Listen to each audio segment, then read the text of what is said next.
Lasted till 8:30 for some of us. Well, it was a night of uniforms, police and Boy Scouts. I'll officially call this meeting of the Seneca County Board of Commissioners for Tuesday, March 8th to order. Please join us for the pledge. I pledge allegiance to the flag of the United States of America and to the republic for which it stands, one nation under God, indivisible, with liberty and justice for all. Could join me for the prayer? Lord, thank you for this day and for the signs of spring that have come to Seneca County. We appreciate that greatly. We ask you to bless and be with the Reagan family as former First Lady Nancy is headed home.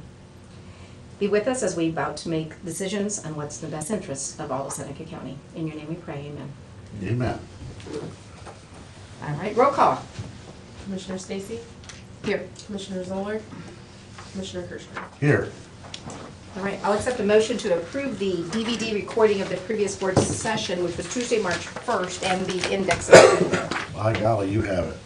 And I will, Did he just hang up on us? and Fred is no longer with us. Little phone button. And that would be the guy. So- Actually, I thought that wasn't ready. He fell asleep. Second, the motion is second. All those in favor say aye. Aye. Aye, approved. Okay, any adjustments to the printed agenda?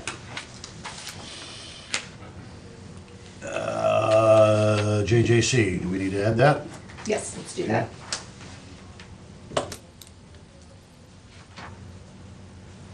Right. And let's start there. Under old business, the Joint Justice Center. As we were discussing in the previous work session that we held, Mike presented a proposal to the leadership team which met yesterday. We met with the whole team, with our owner's rep, construction company, and the architect. And they walked us through where the project is.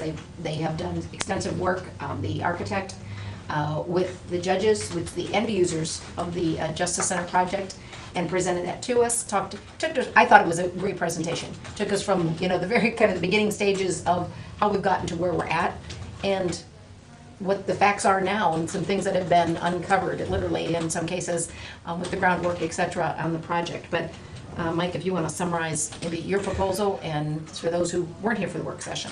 Sure. Well, I'd like maybe some of the judges' input here, if it's okay with you as well. Absolutely. But, the proposal was, and we had a discussion about in work session, that we would basically cap the city's contribution in the project at $3 million, or for two reasons. One, so they'd get a comfort level and they would continue to move forward, so it wasn't be a joint project. And two, because I think we could be a little more agile in making decisions regarding the future construction decisions for the Joint Justice Center. Because we can do it at one political subdivision level as opposed to having to get it approved twice. The council last night, it appeared to me, although I don't know they took a vote, it appeared to me that all were in favor, there were a couple absent, all were in favor of going forward at a $3 million level, and it also appeared to me that all were in favor of moving ahead with the project, including the mezzanine and including the cupola.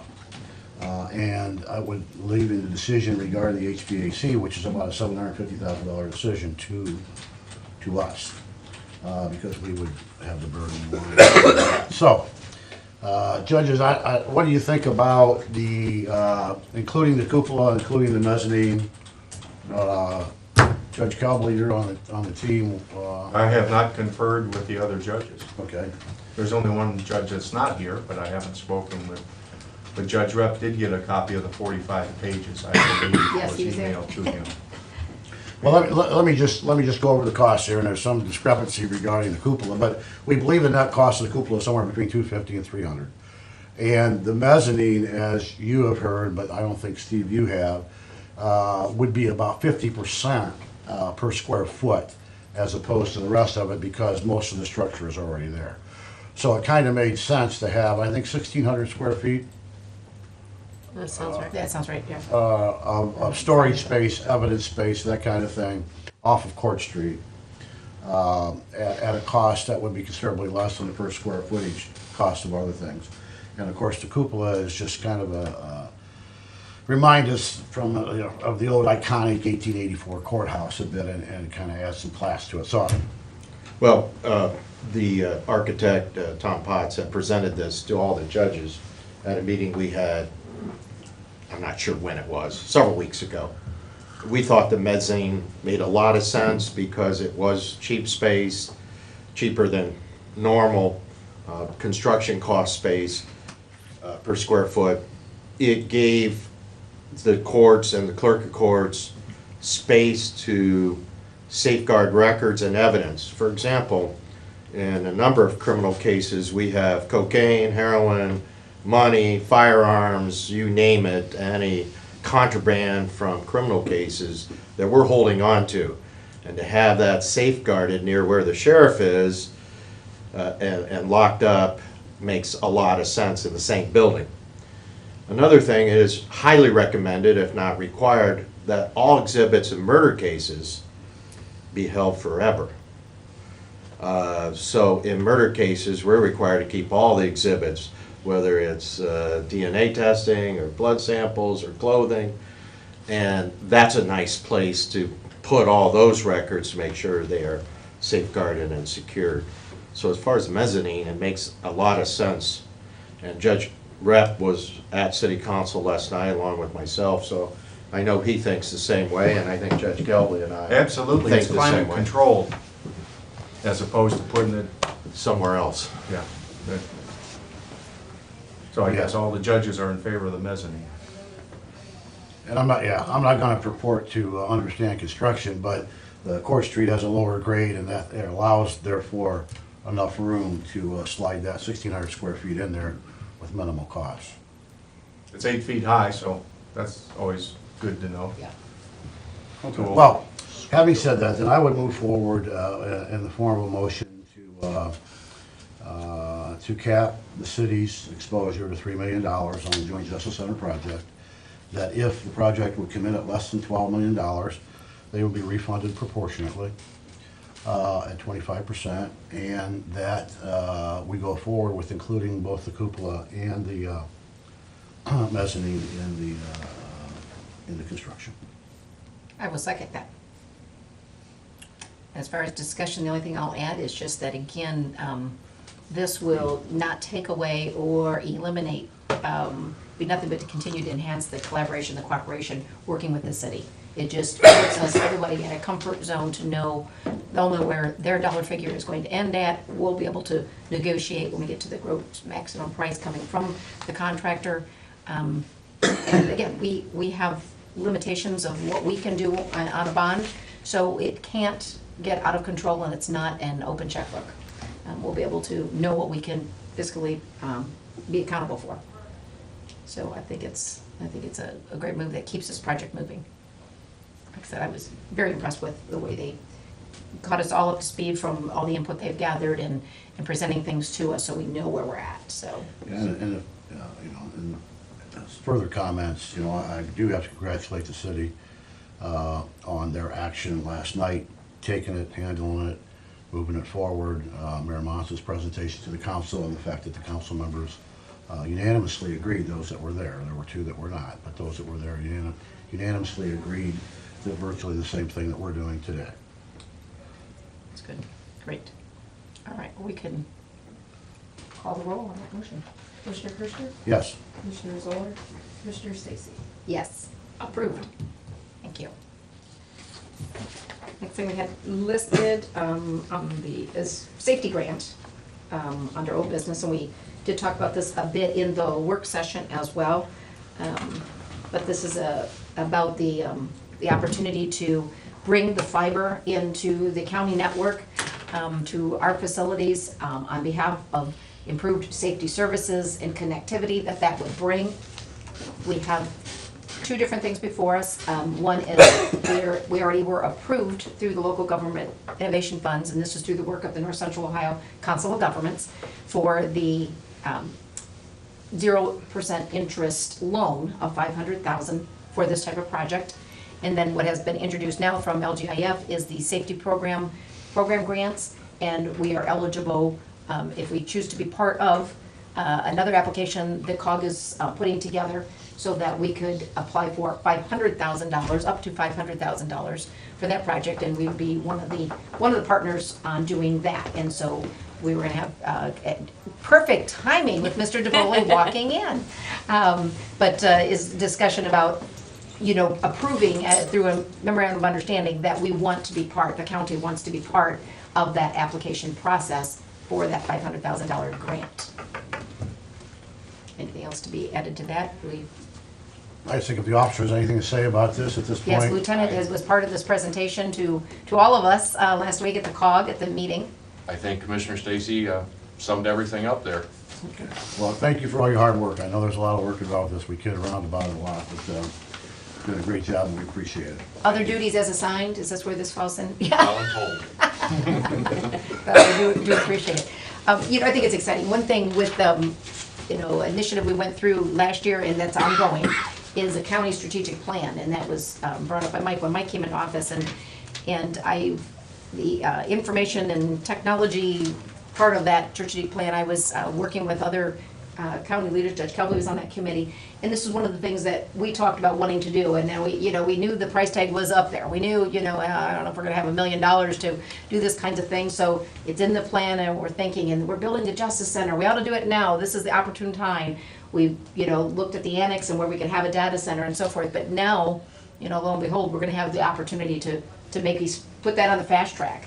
And so that's exciting because it's what we need to do. Technology, we're not going to go backwards in that. We're not, we're going to continue to be advancing it, and we need hardwire to make that work to best for the county system.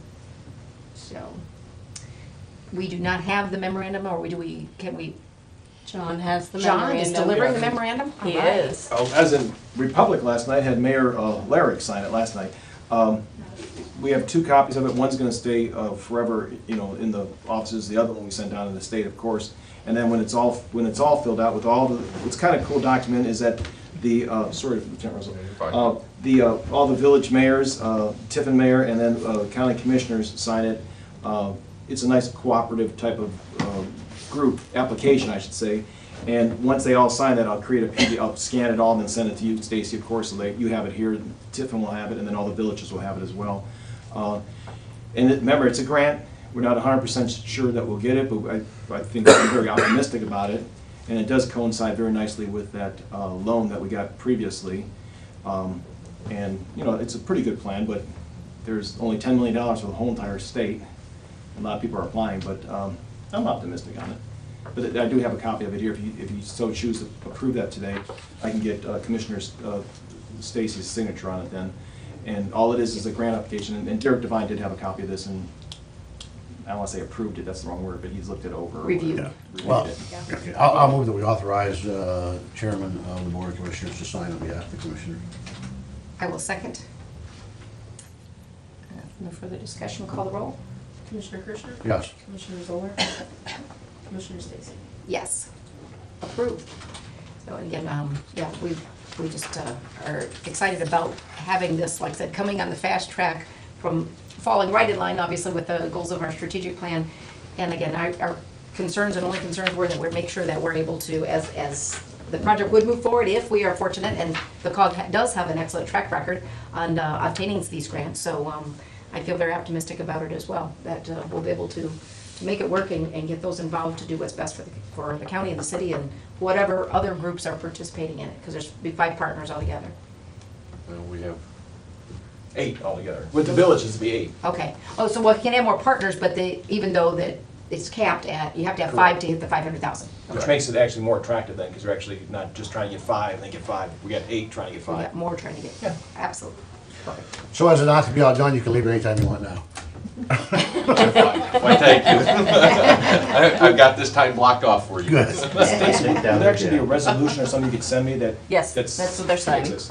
Yeah. Okay, thank you very much. Do you want Holly to sign your? If you can, then we're working with, this is off the record, we're working with Clinton Township right now on another grant, and It's not off the record. it's not off the record. I'm working with Clinton Township on another grant, so I think it says your name right here.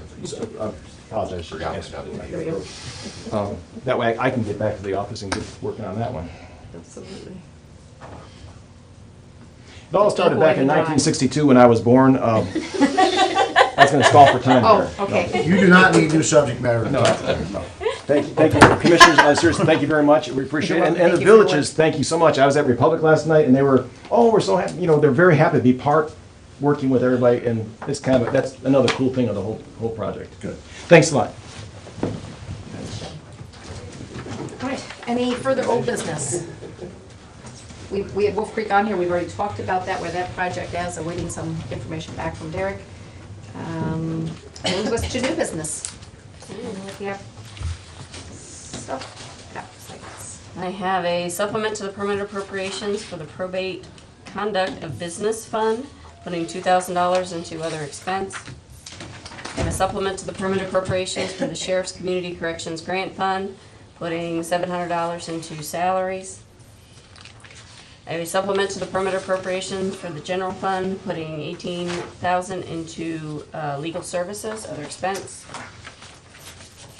I have a sub-app to the permanent appropriations for the general fund, putting $54,975 into contract services. This is for our portion of the engineering fees related to the tree clearing and demolition of the properties and taxiway pavement rehabilitation at the airport. I have a resolution authorizing an appropriation adjustment within the VOCA grant fund, moving $1,125 from hospitalization to HSA. A supplement to the permanent appropriations for the Workforce Investment Act Fund, putting $6,000 into advertising. I have a resolution authorizing the purchase of a 2015 Chrysler 200 on behalf of the Seneca County Department of Job and Family Services. That's all the resolutions I have. Do I have a motion? Motion for approval. I will second. Louise? Comments, questions, concerns on any of the stated resolutions? Then call the roll, please. Commissioner Kirchner? Yes. Commissioner Zoller? Commissioner Stacy? Yes. All approved. Thank you. Brings us to an opportunity for citizens' comments at this time. Would anybody like to make comments? Mr. Goshi? I got a question. It seems to me that the city is more or less trying to dictate more than their share of this. In other words, they want to come up and not pay any more, essentially, and still get the same amount of building. How can that be? If it's building going to go up and the city uses the same portion of that building, their cost should go up with it. Exactly the way the cost goes up on the whole total building. We shouldn't be giving the city anything that gives them a break on the cost of the building for the usage they get out of it. You know what I'm trying to say? And I don't understand. I mean, I live in Tiffin. I've been a Seneca County citizen all my life, but I can't see city Tiffin dictating to the citizens of Seneca County what they're going to pay and only what they're going to pay for a certain amount of space. When the cost goes up for the county, it should go up for the city too. And their cost is going to go up above what they originally stated, where, you know, their firm hold is at 2.5 million contributing to the project. That would have been their 25% of the Yeah. projected $10 million project. So theirs has gone up. Obviously, we don't know where ours is going to end up, other than we know what our cap is for bonding ability for the county. I think it's one of these things, we're not gonna throw the baby out with bathwater. You know, we've come so far, we've got a lot of things, and we've got one shot at doing this right for all of Seneca County. And by doing a few things to make it an iconic structure, with the cupola being an added cost, with mezzanine and the benefits as stated by the judges earlier, that is to all of us, and we will have the majority of the courts utilizing that space. So point taken, but just my comments on it. Well, your point's well made, and I'll take the brunt of the responsibility. It wasn't what the city dictated, is what we presented to them. And the reason that we presented to them, at least the reason that my thought process was, is that further delays in the process of having two political subdivisions approve everything that we do would most probably delay the project. And as we have talked about ad nauseum, every time we delay the project, it seems like there's some increased costs or whatever the case might be. So in my humble opinion, by getting it done more quickly, the net result to the county will be very similar to what they would have had to pay anyway. The city's already in, and as I stated earlier, the judges, who have 1/3 say in what happens out there, have pretty much set their gross maximum price. They have been generous in donating, or not donating, but paying for fees that they've collected up to a certain level. Judge Rep's in the range of $1 million. The two gentlemen here, along with the other judges, are somewhere north of 500,000. So their price is set, the city's price is set. We're now responsible for negotiating the price. So the city did not dictate this. I want to make that very clear. We went to them and said, if we cap it at $3 million, can we just move this thing forward, get the number behind us, and let's move forward. So that's where we're at. Well, it's a good, logical, sane argument that they ought to contribute their 25%. I get that. But in the spirit of moving forward, I think this was the best decision. I think you were saying sane because I've been accused of not being sane, so. Good. Any other comments for citizens' comment this time? Okay. Seeing none, take a motion to adjourn. So move. I will second. All in favor, say aye. Aye. Aye. We stand Aye, aye, aye, aye. adjourned. It's 10:21.